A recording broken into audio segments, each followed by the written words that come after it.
Pernah nggak kamu takut sedekah karena takut uangmu berkurang? Padahal ada satu rahasia yang banyak orang belum sadar. Sedekah itu nggak bikin kita miskin. Dalam hidup, rezeki itu bukan cuma soal uang, tapi juga kesehatan, ketenangan, dan urusan yang dipermudah. Yang unik, setiap kamu memberi, justru kamu membuka pintu rezeki dari arah yang gak disangka-sangka.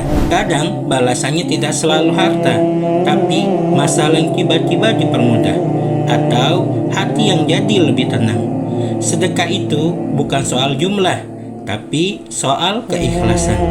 Bahkan yang kecil bisa jadi besar di sisi Allah Subhanahu wa Ta'ala. Mulai hari ini, coba sisihkan sedikit saja, karena rezeki bukan berkurang, tapi sedang diputar jalannya.